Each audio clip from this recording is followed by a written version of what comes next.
Saluti da Heavy Metal Even.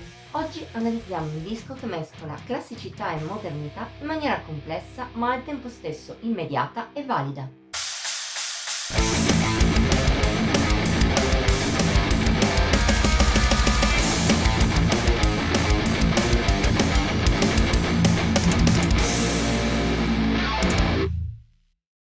Metal classico e metal moderno, due mondi che, almeno a un livello superficiale, hanno poco da spartire l'uno con l'altro.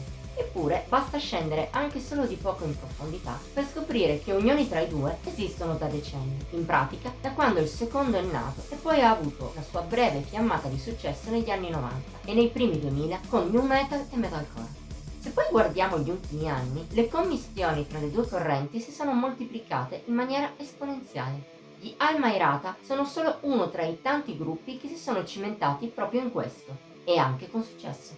Nati a Roma nel 2012, all'inizio suonavano musica molto ispirata al punk.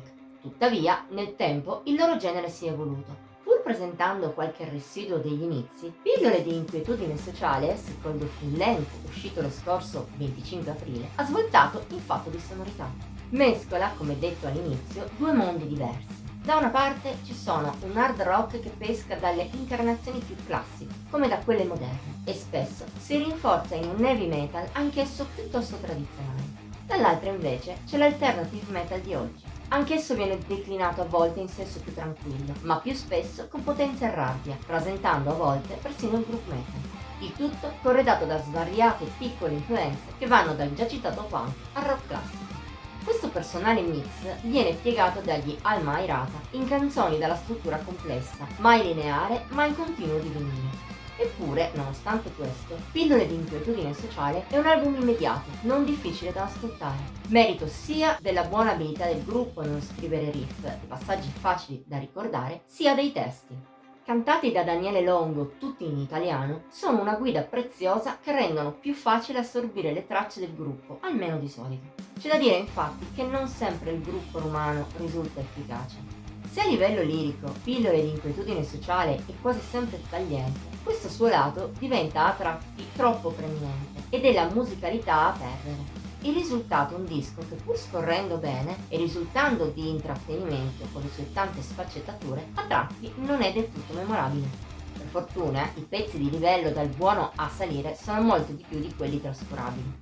Tra questi ultimi citeremo solo Rito collegiale, poco orecchiabile nonostante qualche bel passaggio, un altro testo importante e un gran finale, e poi Solo andata, abbastanza anonimo. D'altra parte, invece, gli Alma-Irata riescono a tirare fuori picchi come Ogni santo giorno, insieme rabbiosa ma molto orecchiabile, oppure il duo finale. Inizia da Con garbo, semplice, immediata, ma al tempo stesso riottosa, seguita da Male nostrano, closer track, tra depressione, nichilismo e frustrazione. Da citare è anche Democratico, in cui gli Alma-Irata, pur non lasciando da parte il loro genere, ritornano con forza al punk per una scheggia breve ma che rappresenta il picco di cattiveria del disco.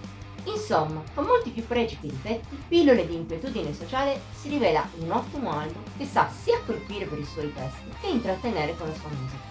Personale e ben fatto, mostra gli Alma-Irata come una band forse non eccezionale, ma pur sempre con le doti e la maturità giusta per fare la differenza.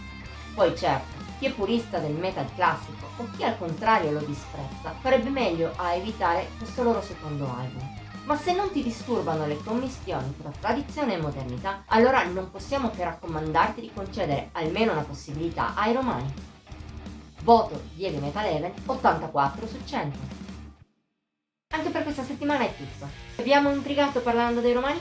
Dicelo nei commenti oltre a mettere il like e a condividere. Ti invitiamo anche a iscriverti al canale e attivare la campanella degli avvisi per rimanere sempre al passo con i video pubblicati ogni settimana. Infine, seguici su Facebook, Instagram e Pinterest. Trovi i link in descrizione. Ci vediamo la prossima volta.